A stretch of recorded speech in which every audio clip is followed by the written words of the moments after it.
Hello and welcome to the GhostÉire Channel. My name is Anthony Kerrigan. Tonight we are talking to Deborah Hatswell of BBR, which is Being Believed Research. We're going to be talking to Deborah about the Woodwose. For the second subject, we're going to be talking about the dogman or werewolf. And for the final subject, we're going to be talking about missing person research. So if you have any questions, feel free to put them forward to Deborah this evening. You can put this on a live feed. You can also go to our website, www.ghostére.net. Go to the contact page, fill in the blanks. If you have a private message, just put in brackets private message and we'll get back to you. If you're affiliated with any paranormal group or tourist attraction, feel free to name the group or the organization and we'll also give a shout out to you. We are coming live from here, but also our website, www.ghostére.net. On the home page is the red button, the GhostÉire Channel. Just click on that and that will bring you to the live feed. You'll be able to catch up on past shows and see what's coming up on the future also from that page. We also have a competition tonight, folks, called Astral Travel, where you have the opportunity to win some cash and put your name into the Halloween mega draw where you can win loads of prizes. But in doing so, you have to comment on tonight's show. We just have to a shout out there from Jonathan. How you doing, Jonathan? Jonathan from County Fermanagh. How you doing, Jonathan? Hope you're keeping well. And hi, Deborah. How you doing? Welcome to the show. Oh, thank you for inviting me on, Anthony. It's really kind of you to ask. And it's great to have you on board with your knowledge as well, and it's interesting subjects that we'll be talking about. First of all, can you inform us what got you interested in the field of cryptids? Well, sorry. I know what got me interested. Honestly, before I had an experience myself, I didn't have any knowledge of cryptids at all, other than probably the Loch Ness Monster, maybe. I knew about the fairy folk, elves and pixies and the paranormal, but nothing cryptid at all. Probably the closest would be watching, say, a TV program, and I'm talking about the Yeti or the abominable snowman. And even when I saw something that isn't what I thought it was, I thought it was like an archaic caveman or an ape man or something like that, which must sound absolutely crazy because we are in the UK, aren't we? And it is absolutely crazy that I'm not the only person to have seen him. Do you want me to tell you a little bit about that day? Yeah, go on, tell us there, because I've just put a picture up there, but I'll let you explain it first.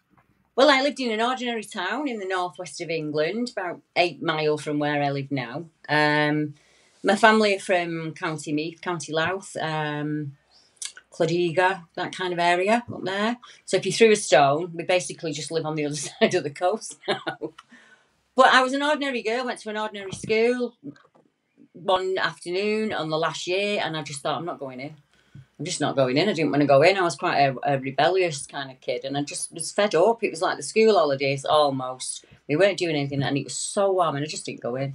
And there was this country park, and I went in with my friend, and we were hiding in the bushes so that the teacher wouldn't see us. So not in the middle of nowhere or anything like that.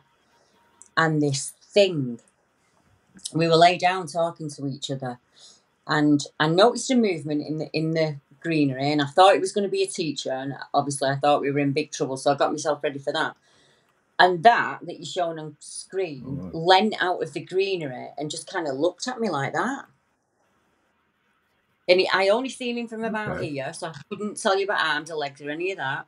But he had an incredibly thick jaw muscles, like really thick muscles here, like a big brow on the front.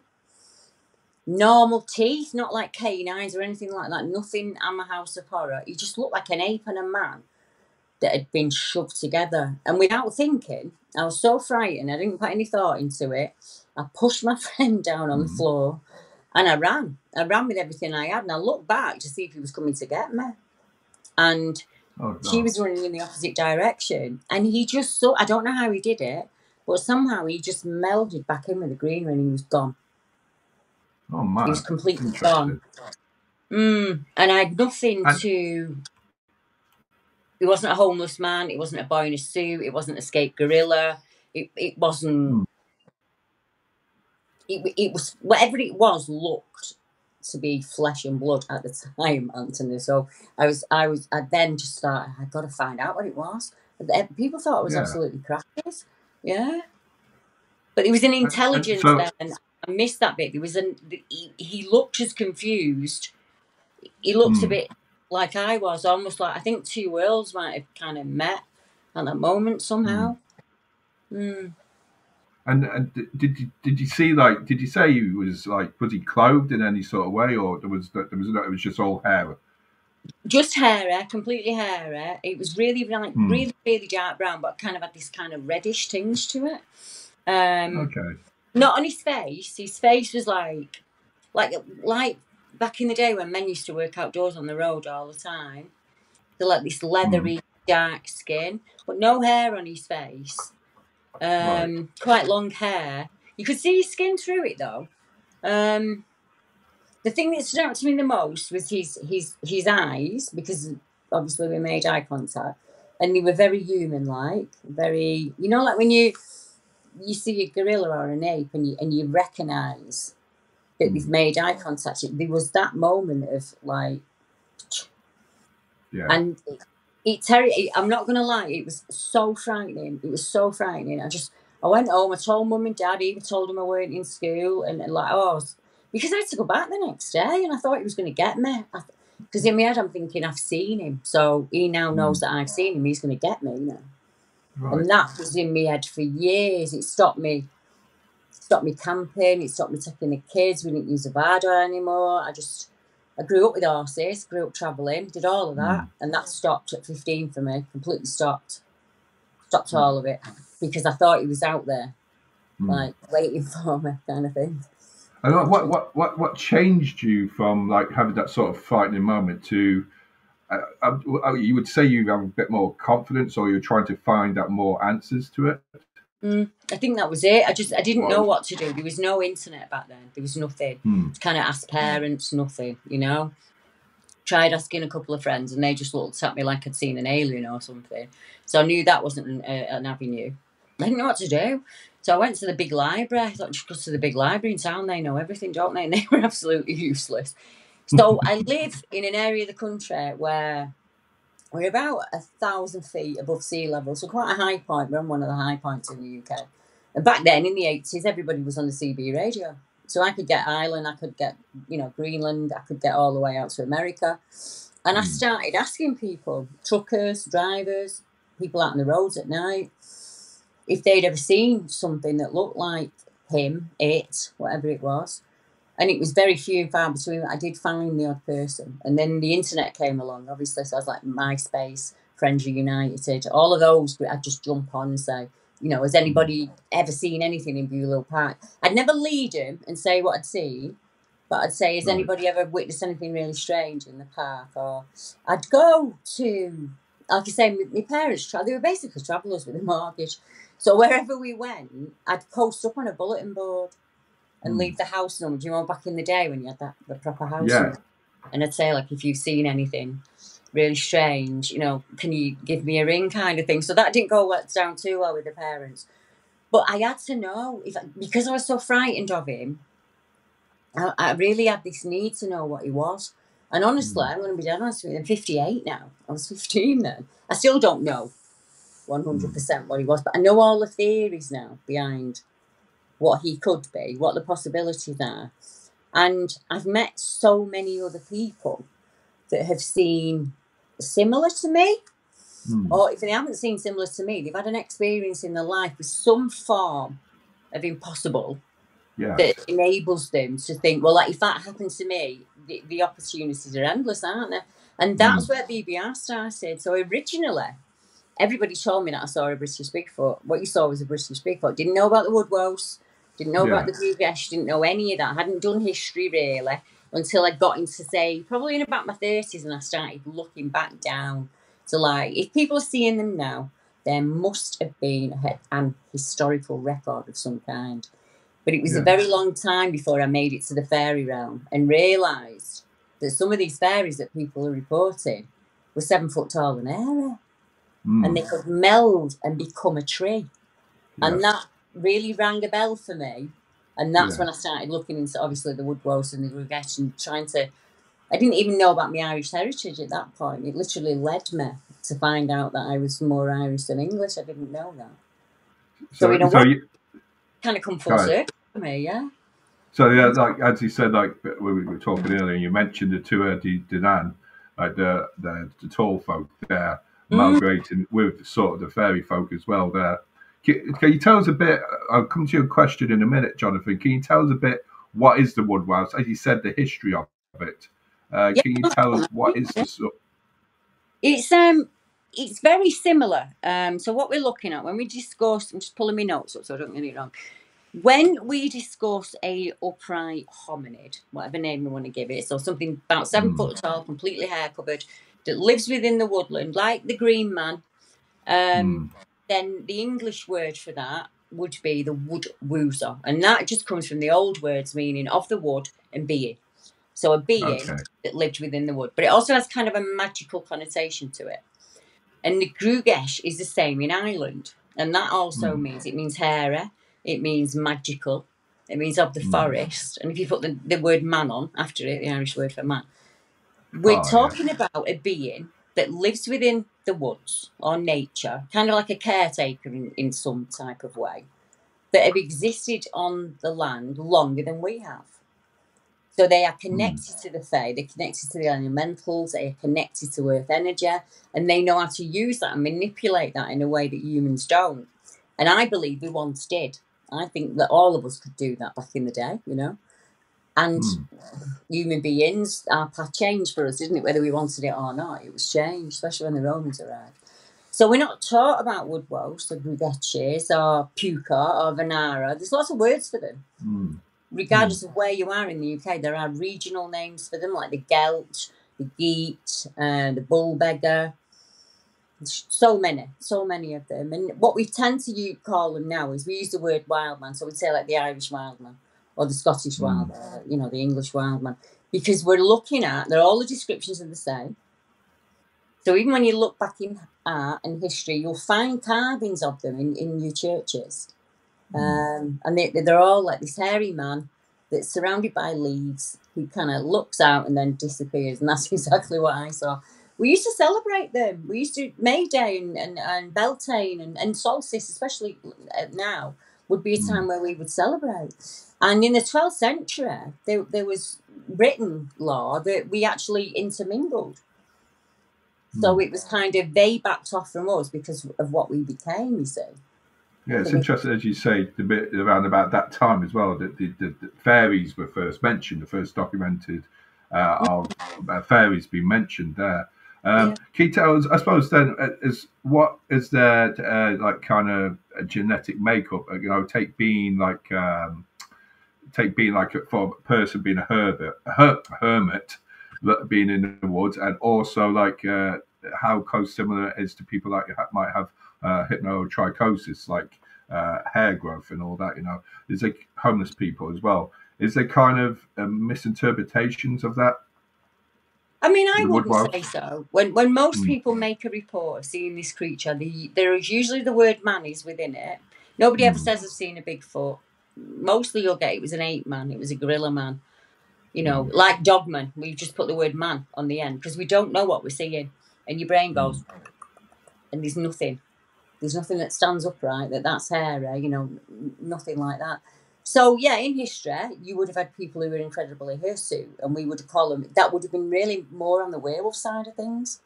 Yes. That they would get the connotation of like the dog man and the canine and the black dog and the black dog of death, and that obviously leads you to Ireland. So, yeah, we have to take that on board. And we also have to take on board that we get a lot of city dwellers who are not used to being out in the countryside, and they might mistake something natural, like the noise of a cow, and that might sound so silly to some people. But I get sent recordings of cows, birds, owls, you know, pheasants, all because people are not used to being in the area. True. So they'll see a pair of yellow eyes in a tree at 7 foot tall, and they'll be gone. And it's probably an owl in all honesty. Yes. Yeah. You have to weed all that out. You weed all that out. But if it comes in and it's from, say, somebody who works in the woodland, They're coming forward and saying, right, things are moving off site. We're having like feeds being took and things being took from the barn. And it's like something's messing about with us. It doesn't want us there. It's almost like building on fairyland, almost in a way. And I say to them, you might be building on a piece of ancient land just because it's got an Astor on it now. That wasn't there when time began. And that essence of that land is still there. The ancients are still attached to that. Yeah. But when you mine or you build or you dig up a road, you bring all of that to the surface. And then you have our 2025 brain that has been trained since birth to ignore anything that doesn't fit within the realm. So we blinkered. The minute we come out, we're blinkered. Don't believe in that, don't believe in that, don't believe in that, don't believe in that. Keep your faith that way and just do what you're meant to do. Because it takes your strength, doesn't it? As human beings, our strength's been taken from us. It's why we have so many illnesses and depression. We've taken people's strengths from them and expect them to go out and just carry on as normal. Everything us human beings do that's natural is now illegal. You're not allowed to do it, you know? I can't even have my own land where I suppose that's where we go back like to adulthood. I suppose we're all told in adulthood, we're all told to wise up. So as soon as we get to secondary school, we lose that kind of that change into an adult to keep on that belief there. Emma from Ghost Catchers Isles. Many churches in the southeast of England and in Europe have depictions of the Woodwose or Wellman. I wonder if this is from memory of relict hominid. Relic hominids. I have the same question. How, back in the day, this is what I normally ask people when they're very sceptical, explain to me, in the time before global communication, when we were all out there on the islands on our own, everywhere, each and every country in the world has a history of an upright, tall, hairy being that lives in the woods. How do I have the same tale to tell as a lady in Alaska? How does Ireland have the Gelt and the Alaskans have the Airy Man before we ever talked, before we globally communicated? They're there. They're in our history. They were part of us once. And we've just been trained down not to see them. And one of the possibilities, and it's an amazing question because it's what I believe that they are some form of relic hominid. Now, there have been hominids on the planet for 2.5 million years, as far as I'm aware. In the UK, we can prove that Heidelbergensis arrived here about 14,000 years ago. And they were an upright hominid that was hair-covered, that actually used to build structures within the woodlands and things like that. And a lot of people, you'll see it across everywhere with Bigfoot. People send you all these, structures in. And most of them are bushcraft, let's be honest, and survival. But there are some very strange anomalies within that. What my parents would class as fairy stuff. So like pinwheels and things that my grandmother and my grandfather had gone, oh, no, we're not camping here. No, this is for the fairy folk. We need to leave. Same situation. So people will say, when the fairy's about, you'll feel it at the back of your neck. You'll feel like you've walked into another realm and you need to leave quickly. Bigfoot witnesses will tell you that. I couldn't have got out there quicker. He didn't reach to get me. He didn't do anything. Just looking at him. Looking at him was enough. Absolutely enough. But if I'd have told that story 500 years ago, Anthony, people would have probably accepted it and said, oh, you've seen one of the fae. Yes. It's just, it's a strange society that we live in. It is. Quiva Garvey. Hi, Quiva from Paranormal Adventures Ireland. How you doing? Hope you're keeping well. So with I suppose with the wild habitat it being extensively deforested, is there more chance of them coming out? I know we'll touch on your research later on, but it's going to be very interesting. Have you noticed a sort of spike on this happening there? And we have more chance of seeing them. There is a kind of a seasonal pattern that goes well. So as we do solstice now, as we come into Beltane at the beginning of the year, we start to get sighting reports and people mentioning strange things within the woodlands. And by the time we get to like harvest time, October, beginning of November, sighting reports die off. They just go and there's hardly any made, So there's in COVID, the year we had COVID, normally, like I've got to be honest, a lot of reports that come in, and I have to tell you that, are probably from people who've seen them in the 80s or the 90s or 1998, 2010, 2012. Very rare to get an actual, it happened last week report. Mm. But in COVID, the year of COVID, that happened 5 times. Okay, yeah. One in the southeast, one in Golspie in Scotland, one in Moray, one at Cannock Chase in Staffordshire, and St Helens. So not out of the way, basically on green land. I mean, I presume it's the same in Ireland. You've got your conurbation, your village or your town, and then you've just got fields, haven't you? Until you get to the next one. Yes. So anything could move around on those fields at dusk and dawn when it's dark. It could get around, you know. And people say to me, like, well, where would they hide? Where would they live? And it's like, I don't know. I can't answer that for you. But we don't even think about the subterranean aspect of... No. Yes. You know, it could be popping up all over the place. We just don't realise, do we? Water is very important to them. And I didn't realise that until I started to research in Ireland. And that was one of the reasons that I thought, hang on a minute, there's an anomaly here. In the UK, there are lots of clusters around estuaries and rivers, river courses. So like in the Medway, if you follow the River Medway, it's probably 16 reports from history up to about 2018 of this hairy creature. But in Ireland, the water sources are much less. Yeah. So if you look at Lough Neagh in the north-east, kind of where my family's from, there are 16 reports of an upright, bipedal, hairy creature in Ireland, and 6 of those are around Lough Neagh. That's interesting. That tells me that water source is vital somehow. Yeah, I think Lough Neagh's had a lot of trouble as well. I don't know if it's anything coincidental. Lough Neagh's had a lot of trouble with pollution and chemicals being put into the water there, you know. So, as you said, I suppose, as you said, over the past, people are reporting now past accounts that they're coming back into know, and maybe they've got the confidence to do so. Do you reckon they've got more? Yeah, it is. It's a mixture of things. When it happened to me, there wasn't anywhere to go. There was no way to search. So now, if you've seen something really strange, people deal with it differently. It's different to each witness. Some people see it and never speak about it again. I've seen it. I don't want to think about it. I don't care. I don't want to know. That's what the girl who was with me was like. Doesn't want to talk about it. Will just avoid it like the plague. Other people are like me and they want to know the ins and outs. They want to, you know, and some people hold it for a long time. And then when they get maybe in the 40s or the 50s, a lot of the cases I work with are like that. So they're saying, I didn't have a place to report back then. I didn't even know what to call it. You know, I didn't know what to call it. You live in America, you're laughing. You know about Bigfoot, you know about Sasquatch. Not in Ireland. So in 1976, if you're in Ireland, around Lough Neagh, and you see an upright hairy hominid, where are you going to report it? Yeah, and what kind of classification or what kind of categorization that can you actually put it to? And the most probably common would be a fairy as well, instead of being a cryptid. Yeah. We do talk about red eyes, don't there? Some of them having red eyes. Well, in the 12th century, they would have reported that as a demon or a devil in the woods or a demon. It's whatever word we put on it. But there's always been something that lives alongside us humans on the peripheral that we are trained not to tap into.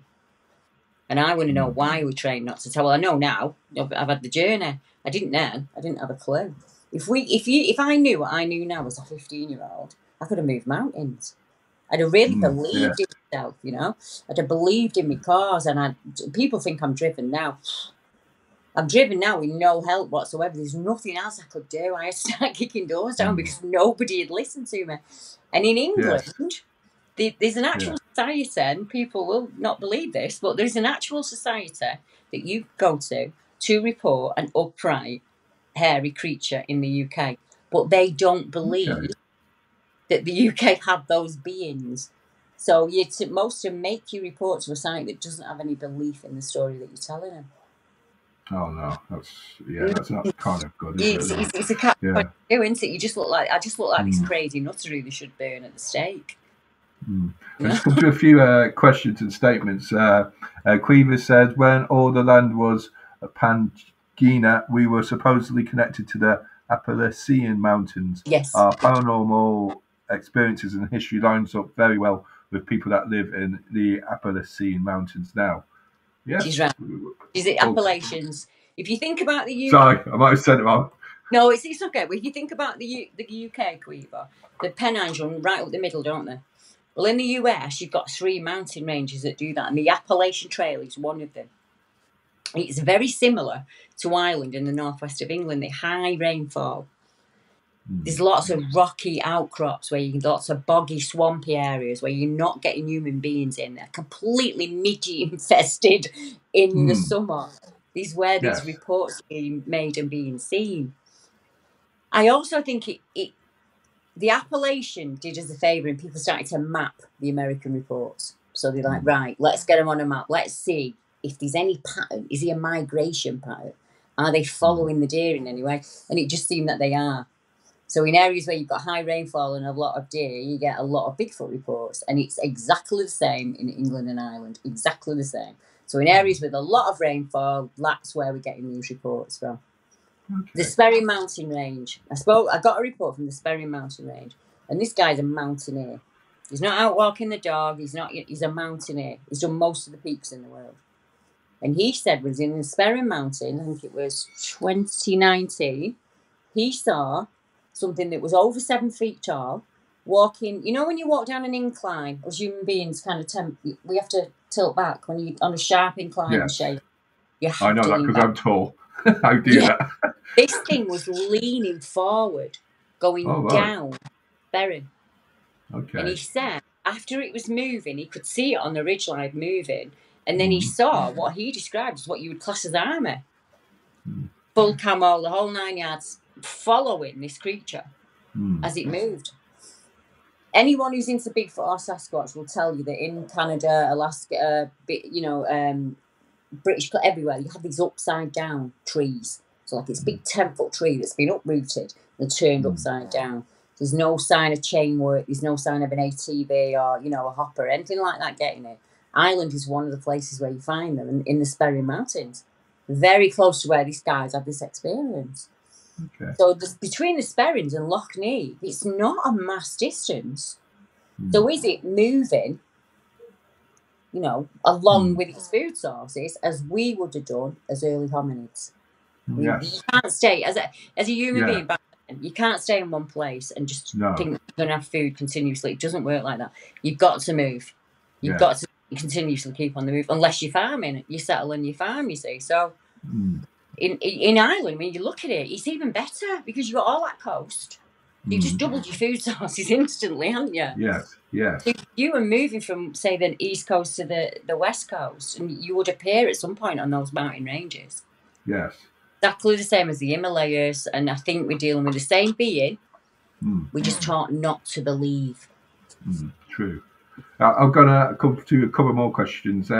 Shelley just put Shelley Garvin from also Paranormal Adventures on. She says, during COVID, we had quite a few sightings of strange entities in Gurley, big outside of Kells in County Meath.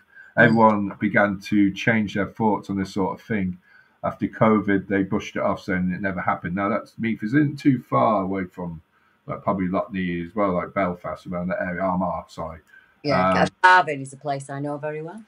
The last picture of a British Bigfoot came from Carvin, 2021. Okay. A guy called Billy. Always good for an interview. If you want to talk to Billy, I'll get him on for you. I'll give you his... No worries. He noticed, from the northeast of England, but he noticed when he was in the woodland that he was seeing these strange structures that he was seeing on YouTube. And so he sent them to me and he said, Deborah, do you know what these are? And I was like, Billy, that's nothing, that's natural. I don't know what that is. That's tapping into the earth energy some way, some form. So he's taking photographs of these structures. And when he's back at home, he sends them to his daughter. He didn't say anything on the day, absolutely nothing. Sent it to his daughter and his daughter said, what's that? And there is, let me see if I can just send it to you really quickly. No worries. It looks like oh no, maybe it's wrong laptop. I'm sorry. It just looks like a head and shoulders about this big in the woodlands, watching him looking at this structure. Yeah. Okay. So that's like the latest, I would say, in Ireland. That's the latest report we've had in. But they're only the reports I know about. There are Irish researchers out there doing well more research than me. And I just don't think Right. people know about them, you know. And there Yeah. was a whole documentary about 3 years ago, wasn't there, about the Irish wild man? And it Yeah. just didn't get any Well, publicity or anything. Mm. yeah, I never heard of it. I must check that out there. There's one more question I just to put forward there before we move on to the next topic. It's gone fast the time. Have there been sightings of them in groups? And what is part of their diet? Is any known fact about their Very diet? easy for me, honestly. I mean, I'm Mm, so used to the frequently asked questions because I mm, had to answer them myself. If mm. I'm saying that I've seen something out there that's thick and muscular and incredibly fit, what's it eating? Well, Mm. it's eating what we would have ate 400 years ago. We've lost Okay. most of it now. Mm, People moan about dandelions and weeds in the garden. They are natural foods and medicines. And back mm, in the 11th century, we had no food coming from abroad. We knew every seed, bush, and blade that we could use, resource, or use as a medicine. And I think that they do that. So imagine human beings on this genetic line eating what it should without any diabetes or modern illnesses or anything like that. You've got this really big, thick, muscular thing that's athletic mm. and he's moving across the country. So people are reporting not just seeing them, so you see like big footprints are sent in. We get those kind of things sent in. We've got some photographs. They're always very blurry, like typical Bigfoot pictures are, but they do get set in. Remind me again what you asked. Sorry, I'm so warm. Oh no, sorry. So what did Why I? is it Oh, I know. warm? Have they been seen in packs or sort of groups, Yeah. like a family? It's a really good question because the answer to that is very rarely. Mm, Most of the reports that we get, it's really interesting to me, most of the reports that we get, what people would describe as a male. And in some cases, they even mention male genitalia. But there are about 4 reports in the UK that talk about a being. I'm going to give you the word being because I don't know what to call it. This hairy being that's yeah. either got another hairy being with it and then a smaller one. So there's one in Scotland that jumps to my mind, and it's a guy driving about 1:30 in the morning. He's driving and he sees a deer run out across the road. So he slams on, obviously, it's a deer, and he said this thing come running out. He looked like a wild man, and he didn't even look at him. He just went over the road and set off after the deer. And as he turned to look, he said there was another one there, much shorter. Looked the same, hair covered, the whole 9 yards, but a lot shorter. But that didn't run. That went straight back into the woodland. There's a woman driving Sherwood Forest, 2016, 2017, driving down the road in Sherwood Forest, does it every day for work. She had a turn, and there's 2 things at the side of the road. They've come out of the wood line, and they're waiting on the side of the road. She said they look like cavemen. One was big and one was much littler. Exactly the same, but like father and son. Yes. Yeah, So which is interesting. So what we theorise is, and this is not just me, this is all the other Bigfoot people in the world. What if, as in a tribe, you kept your females and your young in a safe place? And when you went to scout a new area or hunt, it was the males that went out. Maybe we're seeing the males as they are on the move. It could True, be yeah. simple as that. Yeah. If you were pregnant, if you're a female, it's a very vulnerable time. So if we're saying that these are flesh and blood and that they would mate, they have to go somewhere safe to do that. Yes. You know, they have to. So for me, it's finding those places. But I think they would outwit us before we'd even get near them. Yes. I really do. Well, yeah, it's interesting, and it could talk about it more. And there'll be some of this, but we'll probably go on to the next subject, which is dogmen and Actually, just drag me back on. First of all, I'm going to call out a person that I'm going to chance. I'll definitely, sis. There's definitely worth. There's loads more subjects there as well we could touch on. There's loads more subjects we could touch on as well. Emma Houlihan, you're first up in the prize draw. You have a chance to go through. You have to stay watching if you're here. I'm just going to pick another 2 names just in case Emma's not here. We have 1 second. My mouse is going out in and out. Jonathan, if you're still there, Jonathan Watson, you may have the opportunity to put your name forward to win cash, or put your name in for a draw. And then we have Quiva. Well, you have an opportunity as well. Deborah there says they might actually call your name out to put your name in the draw. So No. to win prizes near Halloween. So it's a little something. That's why people tune in. Mostly the guest, not me, and the draw and the cash. So Emma's still there, which is great there. So we're going to touch on to the next subject, which is very interesting. I love this kind of stuff. There is the dogman and the werewolf. And Deborah, can you tell us what is the difference between a dogman and a werewolf? Back in the day, when I was looking for ape-man, caveman type reports, I was getting the odd report of an upright creature that wasn't ape-like, kind of had a snout, ears on top of its head, that kind of thing. And I'm thinking, this is Hammer House of Horror. This is just Teen Wolf. It's nothing. And my husband actually sat me down and said to me, you're being very hypocritical. And I was like, what do you mean? He went, well, if it was so hard for you to come forward back then with this creature, I was like, what right have you got not to believe them? And I was like, I never thought about it like that. He went, deal with them like you deal with your witnesses. Do your trick questions, do all of the things that you do to like kind of make sure that this witness is credible, and do that. And I was finding that these witnesses were credible. And one thing I noticed is patterns. I've got a really analogical mind, and patterns are my thing. I used to be a data analyst. And I realised that we were getting more reports of this dog-like creature than we were of like a woodwose or a gelt or anything like that. And they seem to fall into about 3 categories. Now, I might be wrong. I'm only going off the cases that I've worked and the witness descriptions that I've got. And we get the typical, what I would call werewolf. So like ears on top of the head, with long snout like a German shepherd, thick muscular, but a dog's paws. Dog's legs, tail at the back, often seen down on all fours or up on 2, moving at speed. So also similar to like a shuck, as we call it in the UK, like this thick muscular dog.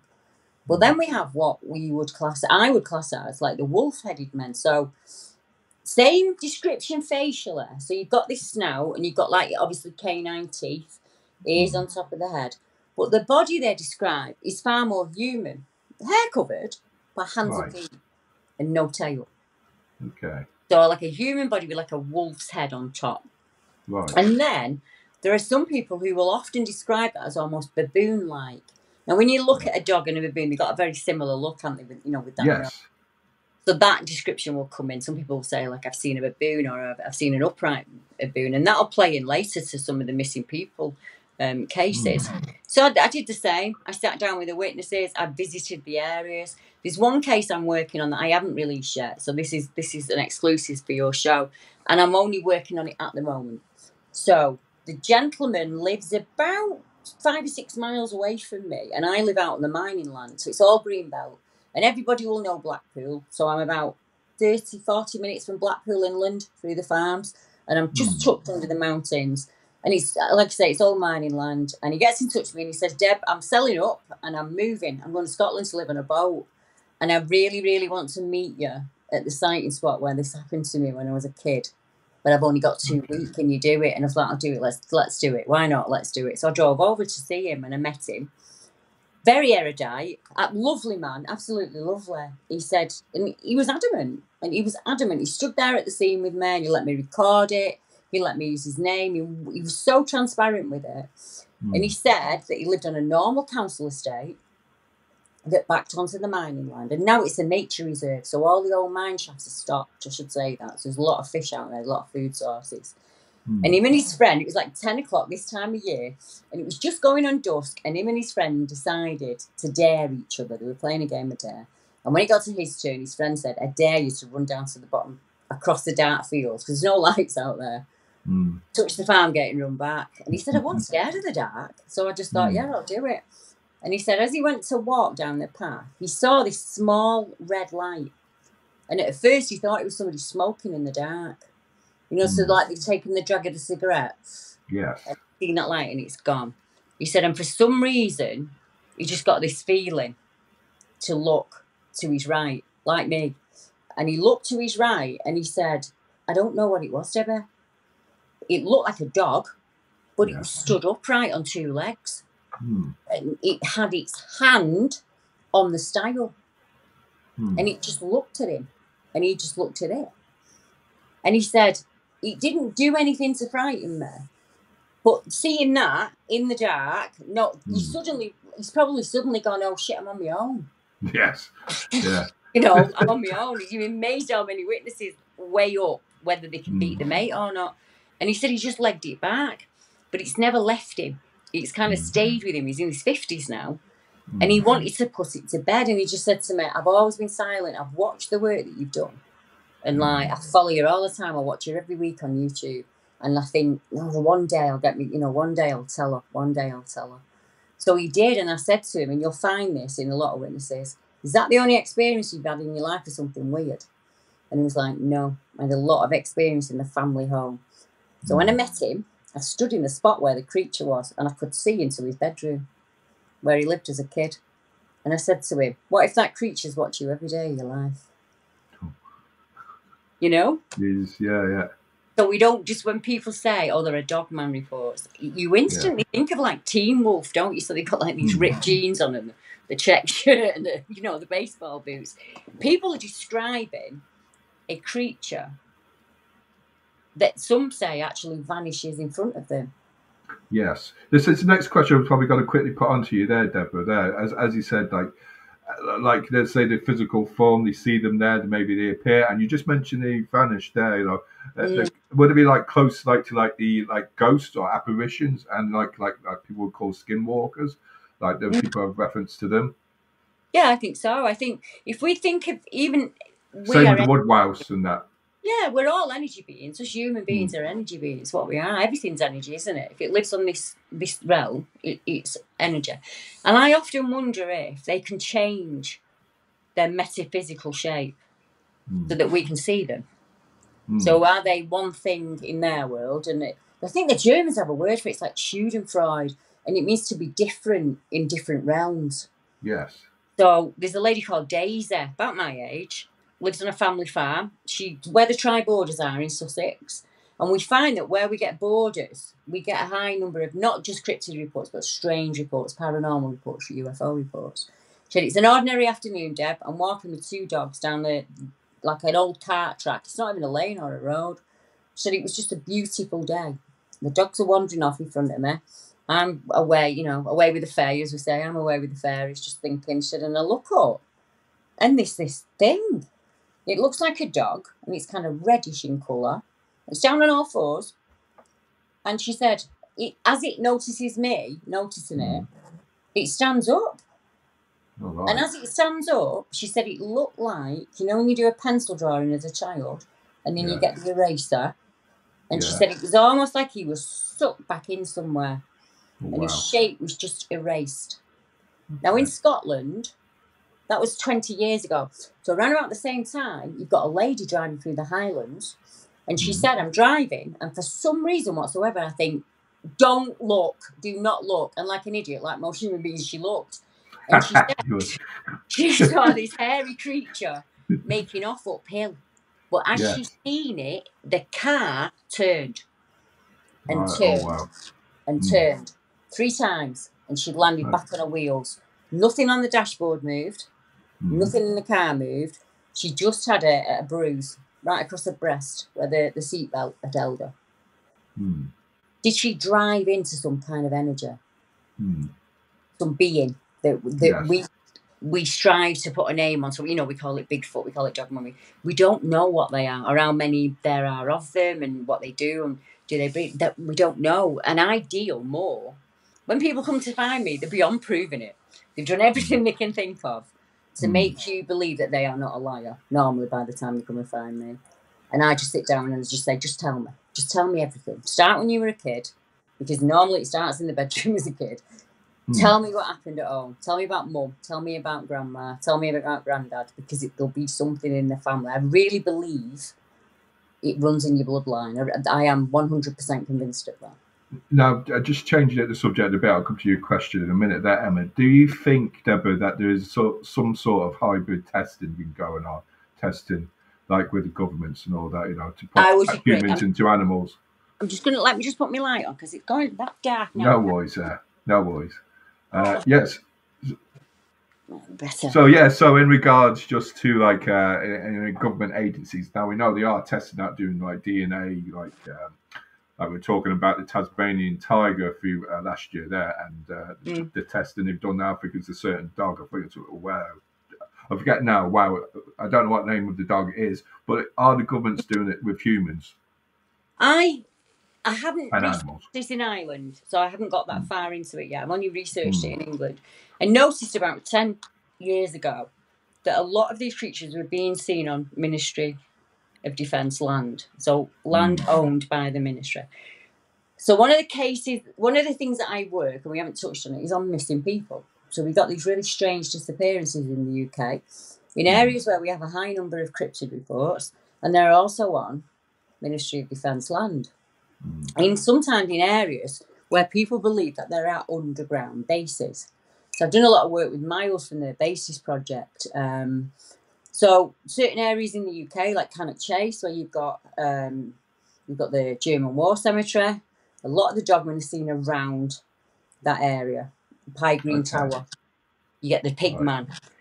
RAF Alconbury, you've got what they call a hard stand monster, upright, 7 foot, face like a dog, completely covered in hair. Been seen from the 1970s up to the 2000s by different people. We've all reported it, and each and every witness said it ran off into the North Woods.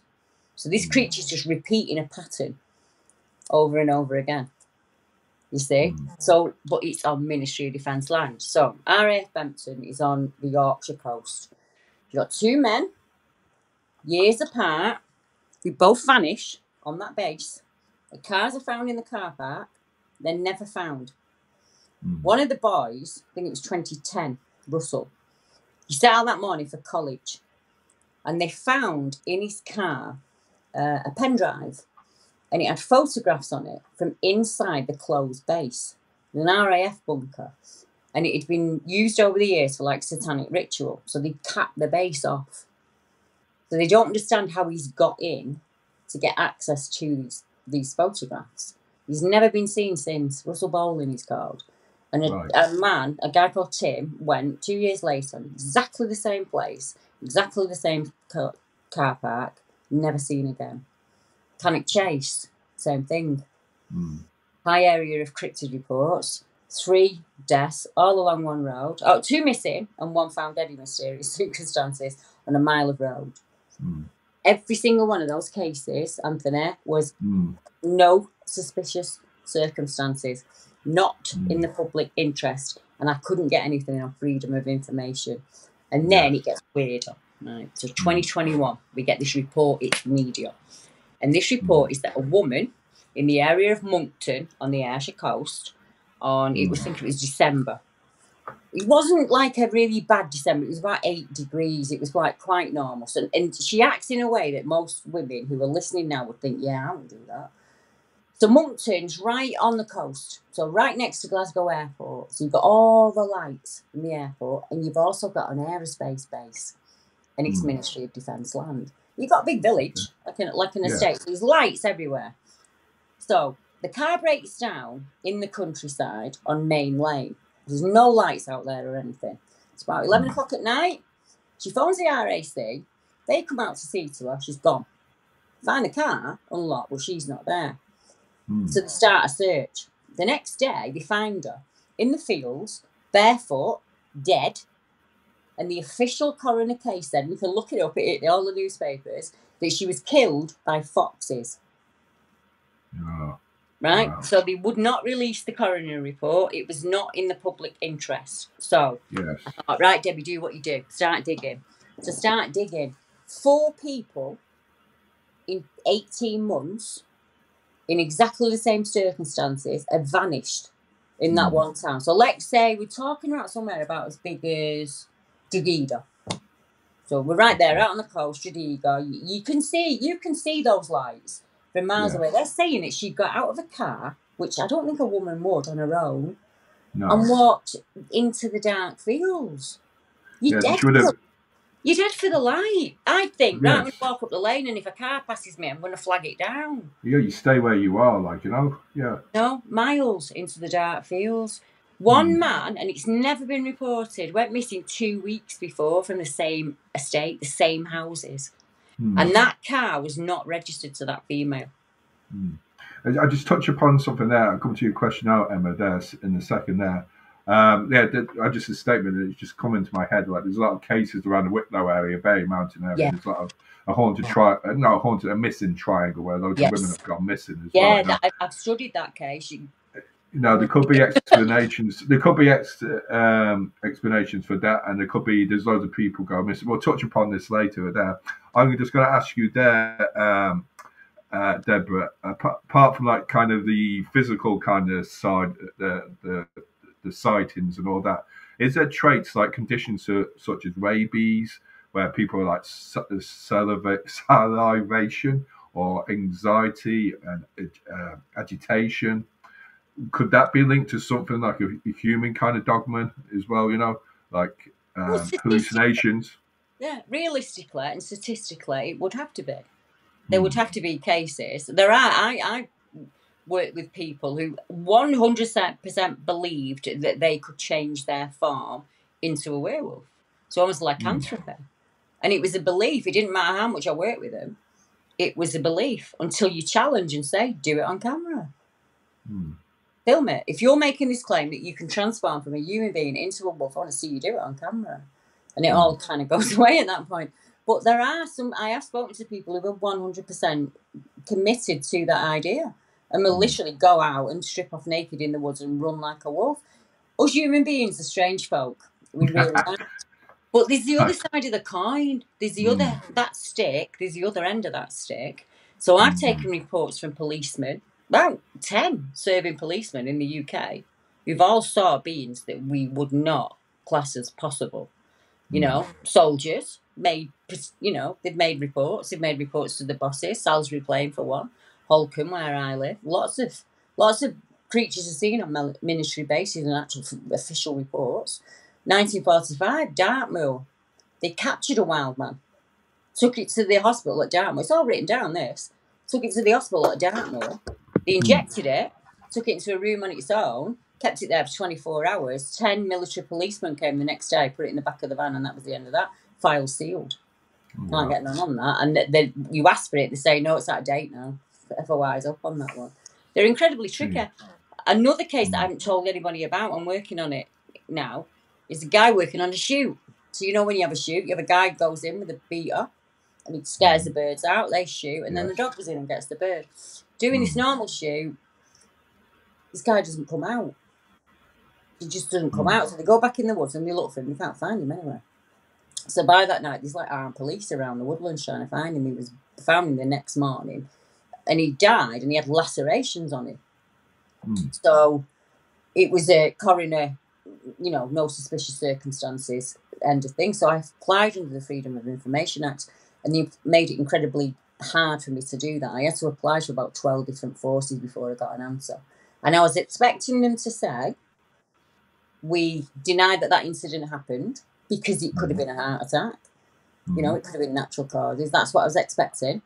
And what I got was, we refused to confirm or deny this incident. I don't know where to go with that. What do I do? So they didn't outright deny it and say, no, that's absolute nonsense, it didn't happen. Yeah. Why? Now that much just makes me think, what are you trying to hide? That means you're hiding something. Go on, tell me. Yeah. Emma says, do you think the folklore of the Black Shuck could have any link to the dogma? Yeah. I'll tell you, Emma, one of the hardest cases I've ever worked on. And it was 18 months ago. For a long time now, I've known a guy who had an experience when he was about 5 or 6, and he lives in Bedfordshire. And when he was a little kid, he had an experience with the same kind of creature that I had. So he spent his life looking for it. And about 20 years ago, he got into serious research, and that's about 15 years ago when me and him met, and we've been friends ever since. Now, part of that was that he lived as a carer on a farm in Bedfordshire, near Turvey, Harold, that kind of area. And the old chap that lived in the farm was a lot older than him, and he was his carer. So I get a phone call, September the 8th, not last year, the year before, and he's hysterical, absolutely hysterical. And he says, Deb, please talk to him. He's seen something. Now, there's been a lot of activity on that farm. So we've had slapping on the walls, screams, foot's running through the house, the whole paranormal activity. And the carers managed to keep it from the old chap, so he doesn't know. And he doesn't believe in the paranormal. He's a complete skeptic, his friend. He's a farmer. Farmers are the most down-to-earth men you know, aren't they? Yeah. So he's like, I don't believe in any of it. So it's not like he said he's sat there and he's took it all in and this has happened. He's woke up in the middle of the night and started screaming. Steve runs downstairs to see what's wrong with him. And he said that at the window, and he actually rapped on the window, was this creature that looked like the wolf out of Red Riding Hood. And he had a long snout, and he had the same kind of eyes. And he said, I couldn't look away from him. I couldn't break his gaze. He held me there, mesmerised. And I said to him, don't tell me anything else. Like I said, I'm going to ask you a couple of questions. Like, one, what's changed recently?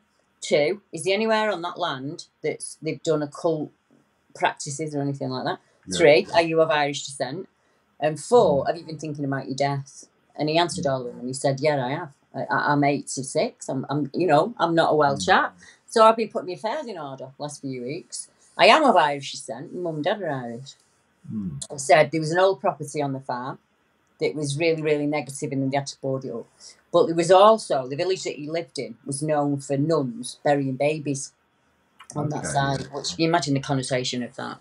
So I said to him, and what was different that day? And he said his bedroom had always been upstairs. And that night, that day, they'd brought him downstairs. He couldn't do the stairs anymore. Up and down to the loo. So they'd brought him downstairs and put his bed in the just to make him comfortable, like the coal fire. There's actually an interview on, if anyone wants to see it, it's on my YouTube channel. So the carer sits down with him. When I've spoke to him, we've calmed him down and we've done all that. And I said to him, would you tell him what's happened? And he said, yeah, you can film me if you want. So that's exactly what we did. But on the phone, he said to me, is it coming from? And I said, no, it's not coming from you, I promise. I absolutely promise. I said, it's like the Shook of England or the death dog in Ireland. It's this creature that's seen around the time of your death. And obviously, if it's seen and you die, that can be seen as a really bad thing. So, like, I've seen the shock of death. Someone in my family's going to die.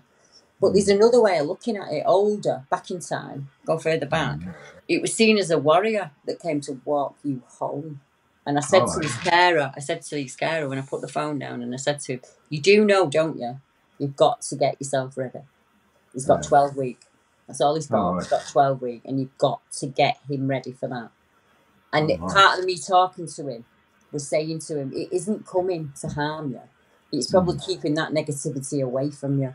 Because at time of death, we can tune in quicker. And things can kind of attach at that time, even to the person mourning. So if you lose like a parent, you're at the most vulnerable time of your life. Bad entities attach at that point. And this dog is there to ward all of that off. And once I kind of made him understand that, things got a lot better for him. He went into hospital. His wish was he wanted to die on the farm with the dog, and that happened. First week of January. He passed away peacefully with his dog. That's what he wanted. And he actually gave me those. Can you see them? Oh, yes. So they're from, as I said, like my family history. We travel. History of my grandmas are them, and he had them on the fire.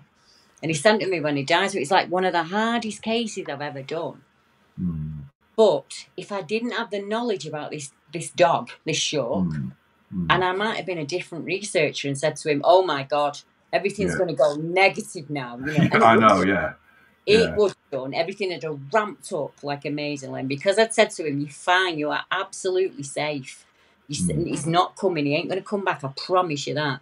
And I said to him, I think he was protecting you. And how many times has he looked in that window without us knowing?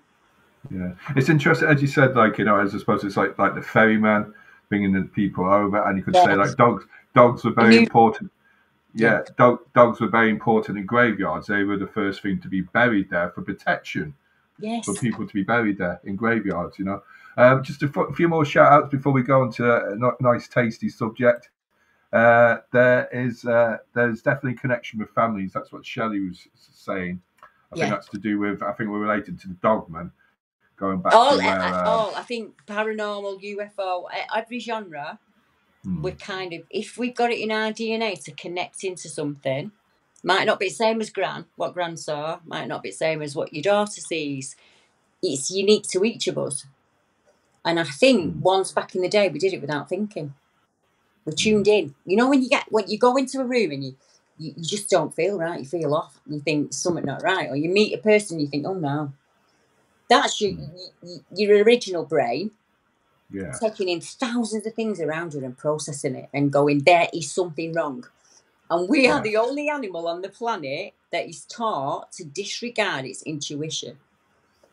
So at times when we get that, oh my God, something is stood 1 foot behind me, we are taught to ignore it. Why? That's telling me that something is within your energy space and you can feel that. And that'll get mixed up with anxiety. For me, they said it was anxiety, it was mental illness. I had schizophrenia, I was seeing things. But when I did my Irish history, I'm reported to Mary Butters, related to Mary Butters. They tried burning her because she warned farmers that their animals were going to die. She used to have prophetic dreams. So she said to a number of farmers, you need to move your animals out of that field. And they don't, and then the animals die, so they blamed her. You know? You can't win. Fear is a terrible thing, isn't it? Fear is a terrible thing. Yeah, I think it's in all of us. I really, really do. Yeah. Well, it is, as they say, like presentiment, which is the feeling of knowing that when your heart races when somebody's watching you from afar, or you seem to sweat, to derma activity seem to increase, that you seem to sweat. That's kind of the science part of it there. But as you said, intuition, knowing that something's around you as well. The brain might sense stuff as well, you know. Yeah. Paul says, hi, team. Hi, Paul. There. One last question on the subject of the dog man there. Deborah, is there any other stories apart from Western civilization of this entity or being witnessed? Yeah, there are. Did you mean the dog man specifically? Any like kind of cousin of it, or you know? Back in history, back in the day, we had what was called the cynocephalies, and they were said to be a race of dog-headed men that kind of fought against evil at night while human beings slept. So they would go out on our behalf and they would fight against evil to keep us safe. And he said that St. Christopher was a cynocephaly. Completely different place, go to another continent. They have the same story, but they call it Ben and Dante. And the Ben and Dante are these wolf-like creatures that were malevolent and helpful and looked after people. And you go to Scotland, and you've got the Scottish Woodwoses, and they were said to live within the woodlands, and they left people alone. And if you were sick or hungry, you'd find a big salmon or a rabbit on your doorstep, and all they asked was just to live their life in peace away from us. And that's before global communication. So when we start to write things down and we tell these stories, you've got Anubis. There's a lot of death dogs, what we would class as a death dog, you know, a dog of death. Even the Native Americans. So it's in a lot of countries' written history, oral history, because we only started writing things down when we were rich and we had money to do that. Before that, we just told people. And then one thing I always bring up: human beings were on this planet a long time, you know, before we spoke. And in the same way that you know if one of your kids is ill, or you know if your missus is annoyed at you because you've been at the pub too long, you pick up on that signal. That's how we communicated before speech. And I think that's still there. And I think some people, it's like riding a bike. So for me, it's second nature. I've gone from being that terrified girl. I can stand in the middle of a dark wood at night on my own. When someone's being terrorised, I don't need anybody with me, and I can put that being back where he needs to be, because I don't fear him anymore. There's no fear for me anymore. It's gone, because I know that any being that's negative in any way, shape or form is weak. And that's why they need to feed on the strong, and that's why babies are terrified in the cots from day one. They feed on that fear. They love it. And the only way to stop it feeding is to not give it any fear. So I don't have that fear anymore, me. I don't get me wrong, I have jump scares and I'll hear twig snaps and I think, oh my God. And I have to root myself to the spot. But I've been in so many scary situations and walked out with my boots on and no straw in my hair. And I've said to my husband, right, sorted, let's go home. There are a lot of places, especially in Ireland and in the UK, where there used to be places of worship. Places where we came together as a tribe, where we met our future wives, where we intermingled. And we then built churches on those places. And now there may be homeless shelters, or they may be knocked down and there's an Asda on there. And, you know, and that connotation suddenly becomes dark and negative. And people will start to get hauntings in their homes, and they'll be here and get audible and things like that. Because we don't understand the layers of time. You have to work your way through them all. So, like, that's kind of where my job lies. I mean, honestly, I'm ready for retiring. I promised my husband next 2 years I'm going to retire. But that's from social media. I'm probably still going to do what I do. Yes. I don't get paid for it, I know, but it's interesting because I watched, you mentioned, I think your latest YouTube channel, on your YouTube channel, one of the latest videos, and I mentioned the woods, was it Haslington or something? Someone, and you felt weird. Yeah, to get out of there. Well, we'll touch upon that in a minute. We're gonna Emma there, if you're still there. This is your chance to, you're in the draw if you're still there. You have a chance to go into our competition, But first of all, you have to pick a number between 1 and 4, a number between 5 and 8, and a number between 9 and 12. If you're there, Emma, pick a number between 1 and 4, a number between 5 and 8, and a number between 9 and 12. So, if you could just put those numbers in, a number between 1 and 4, a number between 5 and 8, and a number between 9 and 12. I know, so I know you have to quickly get on your phone and start putting on the keypad there. So we're going to be touching on missing person research shortly there, Deborah. There might be a bit of delay. Oh, she's gone for 3, 6, and 10. Well done, Emma. So stay tuned at the end of the show, and we'll see how you get on there. So missing person research, Deborah. That's coming recent for me. That's not something I've always done.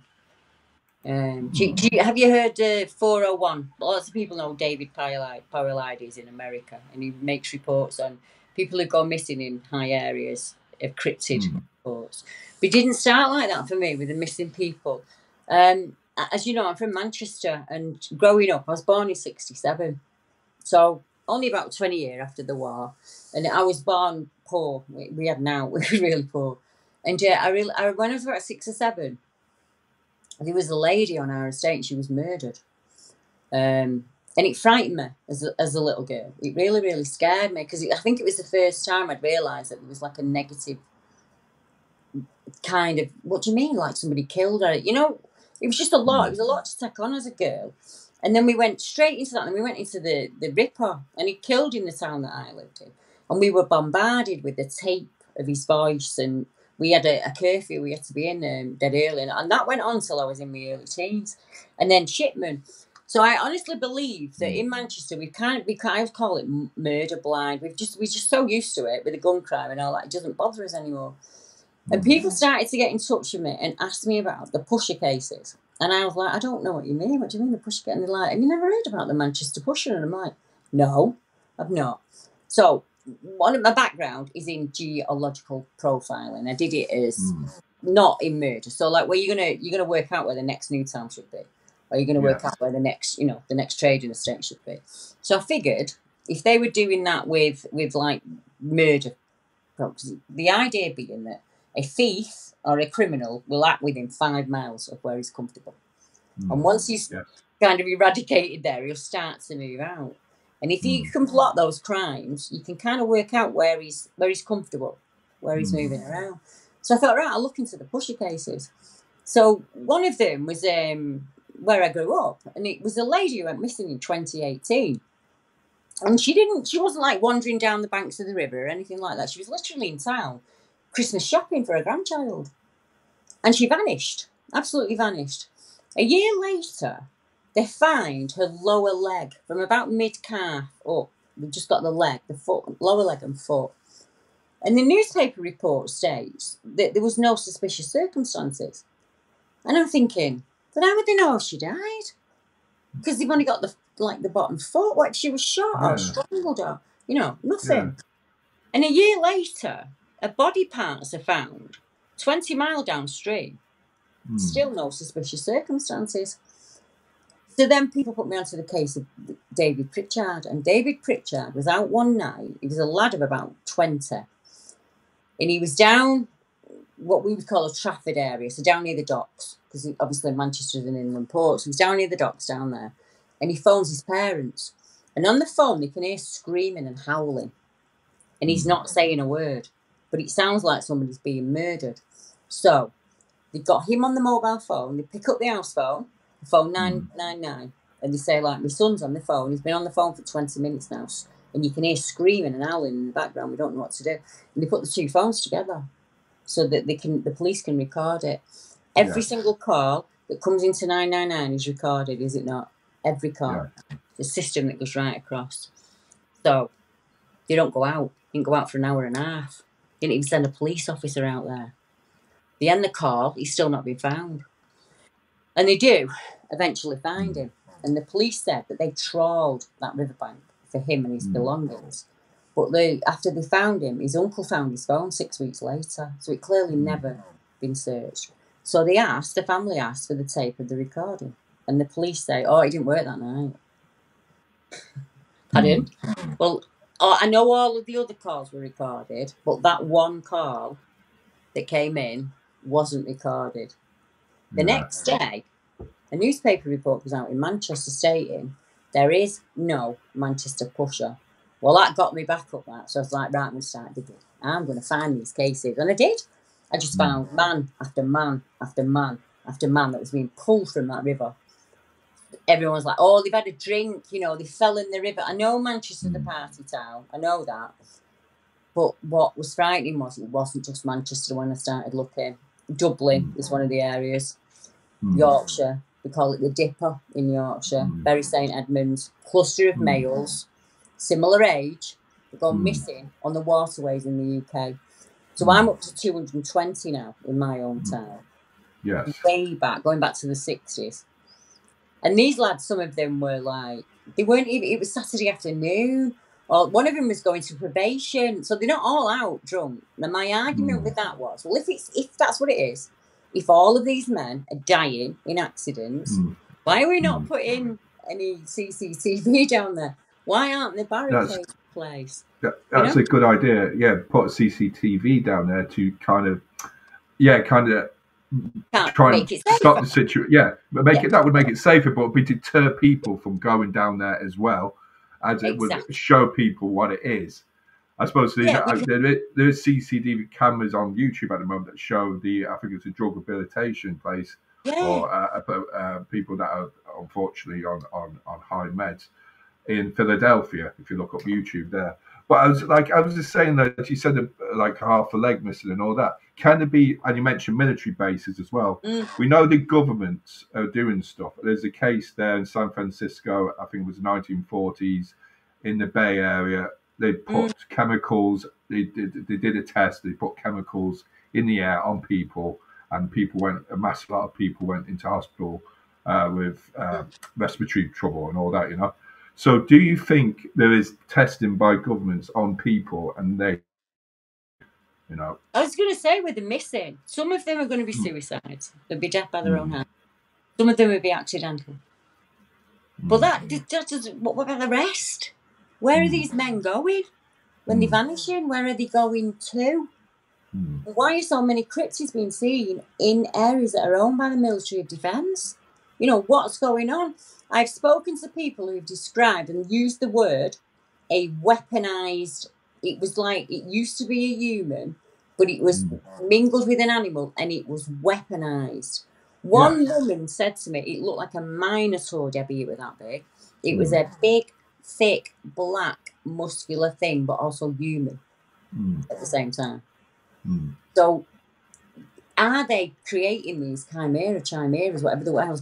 I get that word wrong and phenomena wrong. Get it wrong all the time. Chupacabras?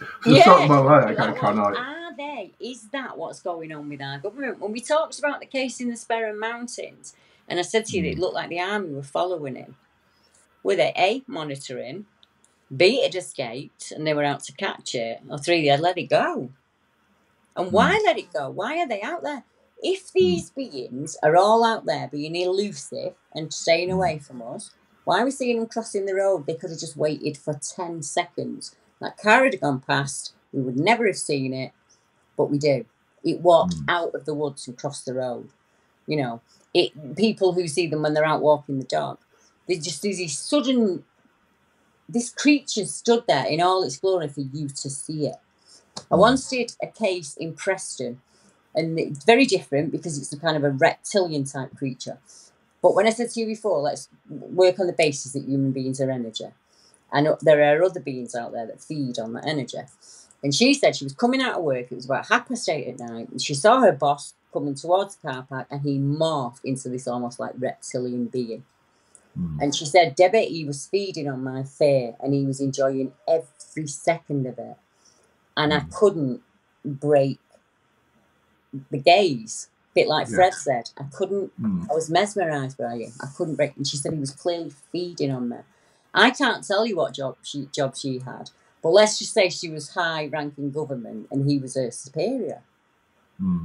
So I honestly believe that they are already walking around us, you know. Well, they say there's a higher race within the population, you know, that's reptilian as well. David Icke would be one person who would support that as well. Yeah. And then you look at the armies there, you can see them with Donald Trump's parade, robot dogs for mining and, you know, military usage there. So why not people being used in the past? Dogs have been operated for transplants in the past. And it was successful, although I know it's a kind of sickening and kind of macabre kind of type of thing there, but they were used, and that actually helped in the use of being transplants in the future. I forget the name of the doctor there. Emma's questions there. She says, I'm in Bristol, and some people say there's a Bristol pusher too. Quite a few people missing over the years, and many turn up in the harbour. She's right, and Lee Woods is a place she'll know well. And Lee Woods has a number of cryptid reports in it. It's also got reports of people who just suddenly go, they don't recognise their area they're in. They know it like the back of their hand, and suddenly, almost like in the fairy realm where they do not know where they are, they don't reckon, a panic comes in and they can't get out of the woodland. They're really frightened and they can't get out. And the other thing, Emma, at Lee Woods is you get people who see a light, a fairy light, that kind of beckons them in to the woodlands ever deeper, you know, and to the point where you kind of get missed. That's some fairy stuff, that, you know. But people also say that in cryptid reports, that they felt that they followed it into the woodland without even thinking about it. You know, what if all of these beings, at essence, are showing themselves in a way that fits their agenda the best? It's such like I was talking about fairies. I've seen you yourself. You did a talk with the Bufog recently. There, I was there recently myself. I'm talking about fairies, and there's a link between fairies and extraterrestrials, and there's a link to or terrestrials on our land, and as well as cryptids. There's such a broad, and spirits and all that. It's so connected. Elementals. It's so connected there. Emma says, could some of the missing possibly also be due to the rise of modern slavery? And also we've got to look at organ mining. All of that happens. You can buy, just as quickly as buying a TV, you can buy a person. It's absolutely abhorrent, isn't it? It's abhorrent. The dark places that my research have taken me to. There have been times I'm aware I've had to shut my laptop and walk away and literally get myself together over several months. I've done a number of child murders and things like that, and it's so hard to kind of... I'm a mum, I'm a gran, you know. I do all the normal things that mums and grans do. I like to be out on my horse, I like to be out in the wild, but it stays with you. It really does. Like a little bit of a smudge gets left each time I do a case, you know. There was a spirit, Kitty Braithwaite, I'll never forget Kitty, that were in Yorkshire. And she'd waited since the 17th century for her story to be told, because they did the typical thing where they found her dead and murdered, and they went, oh, she was betrothed and she got pregnant out of wedlock and she threw herself into the water. And she was so angry about that, because that must have been such a besmirch on her character. And she was a Quaker, so it would have been even worse for her. Yeah. And she showed me who it was. She told me who it was. She told me that he worked for the church. She said, I'm not on my own, you know. There's more of us. He can see us every day when he looks out the window. She was a proper Yorkshire the way she talked to me. She didn't understand the clothes I was wearing. She thought I was some kind of trollop because I had pants on and not a dress. Didn't understand anything about me. She was so angry. And she kept saying, all the privilege you've got, all the privilege. And I realised that she was no different than the witnesses that I talked to on this side. She just wanted this truth to be bloody told, you know. Yeah. He hit her on the back of the head because he wanted something she wasn't prepared to give him, and she died in the process of that. You know, and her history had been written wrong, and she wanted that changing. You know, and I kind of recognised myself in that. Yeah, it's great when you find out stuff like that and cover some interesting stuff. It works with proper research as well. Emma says, I know there is a Bronze Age fort up in the Lee Woods too. May have links to the Fae. We've not touched. Well, we haven't touched on the ancient places yet, and ley lines and all of that will come into play. You know, I've had to research all of that. If it's all right with you, I'm going to have to get going in a moment because my husband will be home and I have to do his tea. No worries. Yeah, we're about to finish down in about a few minutes there. Probably the last question before I come to where people can find you, Deborah, is how can people do an investigation on cryptids? As how do people investigate? What do they do? The basics. Yeah, I started with nothing. There was absolutely nothing. If you want to know what to be looking out for and things like that, hit me up on Facebook. I started a group in 2012, and it was people can post their experiences in it as a witness, or the things that they find in the woodland, or how they go about researching. So for me, it kind of depends on what you're after. If you're after a scientific answer, use all of the kit. Get in touch with me. I will triangulate an area from between 3 cryptid reports, and I'll get you in a spot to start looking. If you want to look at it from a more energetic, you know, spiritual, whatever word you want to put on it, the woo, as they call it, that aspect of it, go into that woodland like you would have done as a kid. Just play, do whatever you want to do. Hug a tree, play in the water, get back to nature in a way that you've not been connected to nature in a very long time. Both of those will lead you on a start. There are lots of British researchers now. I can introduce you to some Irish researchers and you can get them on the show and they can share how they went about it. But there is always certain things that we look for, and those certain things are a water source, number one. If this is a mammal, it's got to be hitting water at least 24/7. So you want to be looking for that. It's really hard. It's like trying to find a fairy or trying to find a big cat. You know, it's how do you become a paranormal investigator? Decide that's what you're going to do, Emma, and decide you're doing it. That's what I did. I didn't even have a phone. I didn't have a camera. I did nothing. I thought, right, what are these? What's kind of happening in these areas that are the same, are like a pattern kind of thing, the same. So estuaries are important. But honestly, if you're looking for me, just put Debbie Hatswell in, right? And I don't have a group name or anything like that. I do my YouTube under Debbie Hatswell.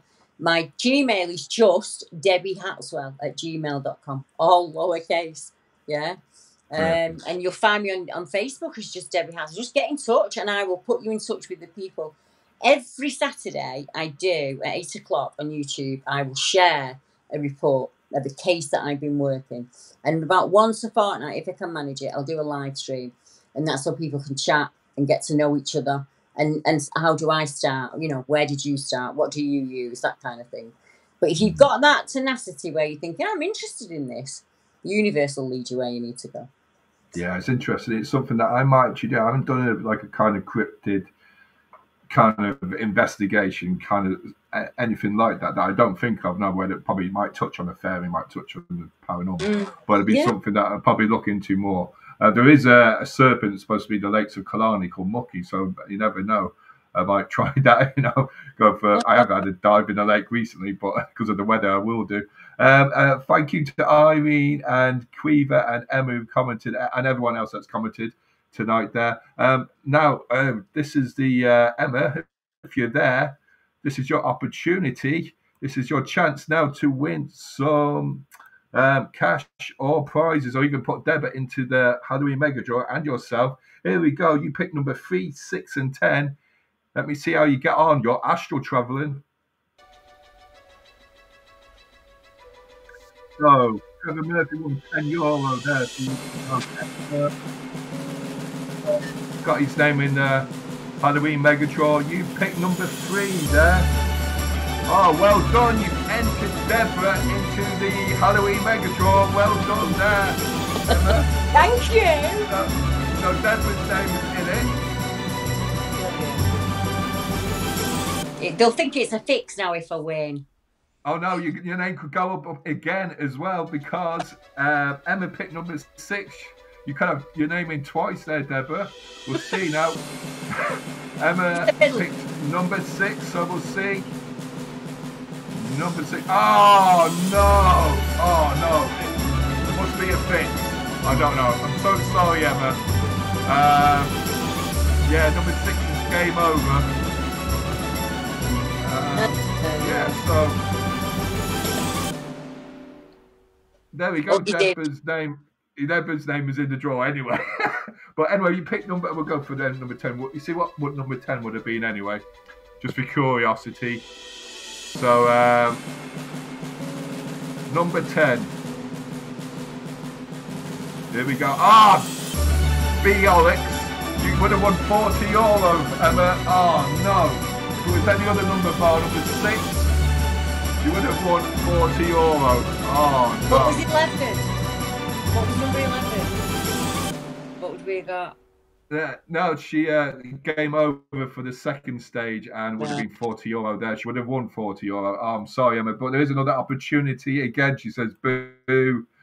Yeah, I'm sorry there. Sorry there, Emma. Sorry there. Well, there. Thank you there, Deborah. It's been an honour to have you on the show and definitely chat with you again on more subjects there. It's going to be a pleasure to have you on again. For the next show, we have the enormous pleasure. We're going to greet author and director of the ISIS School of Holistic Health onto the show, Fortuna Adrimi. Topics will include ancient Egyptian deities, shamanism, and also her new book, Sacred Mysticism of Egypt. So we're going over to North Africa on the next show. Deborah, it's been a pleasure to have you there. Really appreciate it there. Thank you for the info and your experiences there. Thank you everyone who tuned in, and I hope everyone's going to have a happy solstice as well. I forgot about that. Have a happy solstice tomorrow. Keep cool and enjoy yourself. Stay safe if you were swimming as well. And have a great day. I won't see you next time. I'll see you in the near distance. Goodbye now. Bye. Keep waving, Deborah. My mouse has come up. Bye-bye.